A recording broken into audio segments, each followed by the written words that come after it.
Mutya ng Davao del Sur, Elisha Salunoy Libres, a cum laude graduate of the University of Southeastern Philippines and is currently teaching in Santa Cruz Central Elementary School.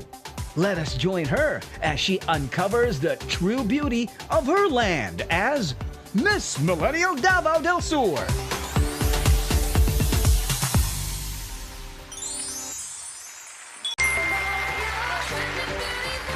Maayong udto kaninyong tanan sa mga nananaw karon, patipod na sa ilang mga panimalay, maayong udto kanatong tanan. Kasi po, yung Davao Region, ang Davao Region po, composed po ng Davao del Sur, Davao City, Davao Oriental, Compostela Valley, ganun po. So, marami pong lugar. So, iba po yung Davao City, tsaka iba din po yung Davao del Sur. Province po yung Davao del Sur, tsaka yung Davao City. City din po. So, ano yung pinagmamalaki ng Davao del Sur? Marami po kaming pinagmamalaki galing sa aming province, pero maybe sa VTR masasabi po, pero isa lang po yung glimpse ko.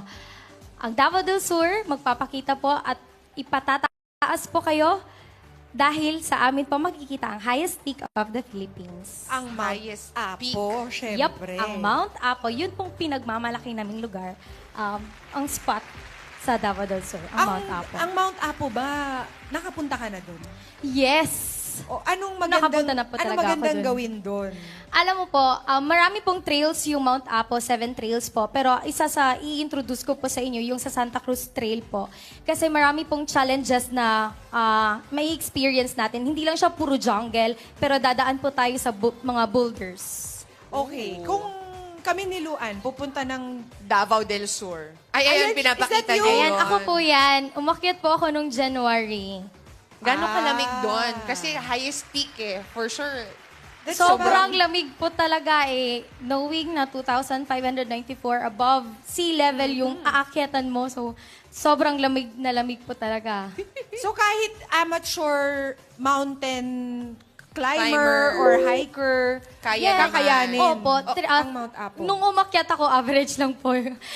Average hiker lang po ako eh. 3 days and 2 nights po yung Nag-camp ka pag-akyat. doon? Oo, Wow. meron pong campsite doon na tutulugan mo. Ganun pala kahaba. Iniisip ko naman, parang mga 5 hours, kaya mo No. na, or 6 hours. Siguro kung ano na, yung magaling na talaga na yung mga hikers, mountain climbers na talaga, they can only took 1 day to travel. Pero 1 day to pa rin hike. yun. Oo. 3 Pero yung mga days. average, I think we can't do it. Na, Gano'ng kaganda yung tanawin since it is the highest peak in the country? alam mo po, pagkadating mo dun sa peak, marami ka pong ma-experience na realizations, especially personal realizations kasi po makakonquer mo yung mga boulders at saka meron din pong spot doon na kailangan mo i-hike by 90 degrees yung land, 90 degrees na yung pagkatayo ng land before going to the peak.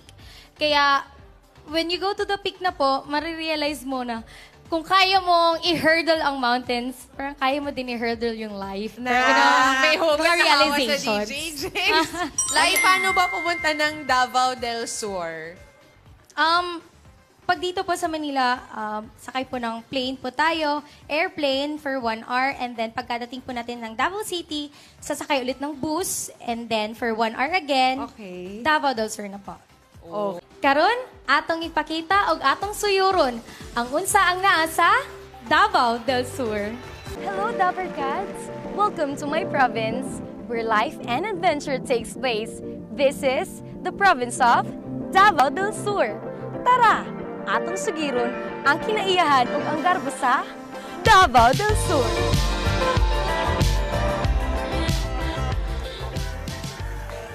Guys, kahibaw ba mo nga ang Davao del Sur usa sa top producing vegetation sa Pilipinas? Dinhi adto nakitay pechay, carrots, cabbage, ug bell peppers. Next up, niata sa Lao Integrated Farms Incorporated. Dinhi gina-produce ang turmeric tea o organic coconut sugar. Dinhi usab gina-produce nato ang organic coconut syrup nga gina-export pa sa USA, Germany, ug Australia.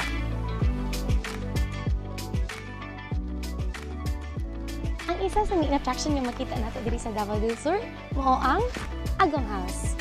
Kini gi-inspired sa mga instrumento sa mga nitibo.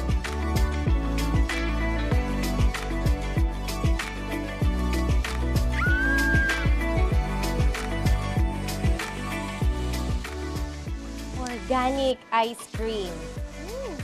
Lamian gayud? Ang nasa kong likod mo ang Mount Apo.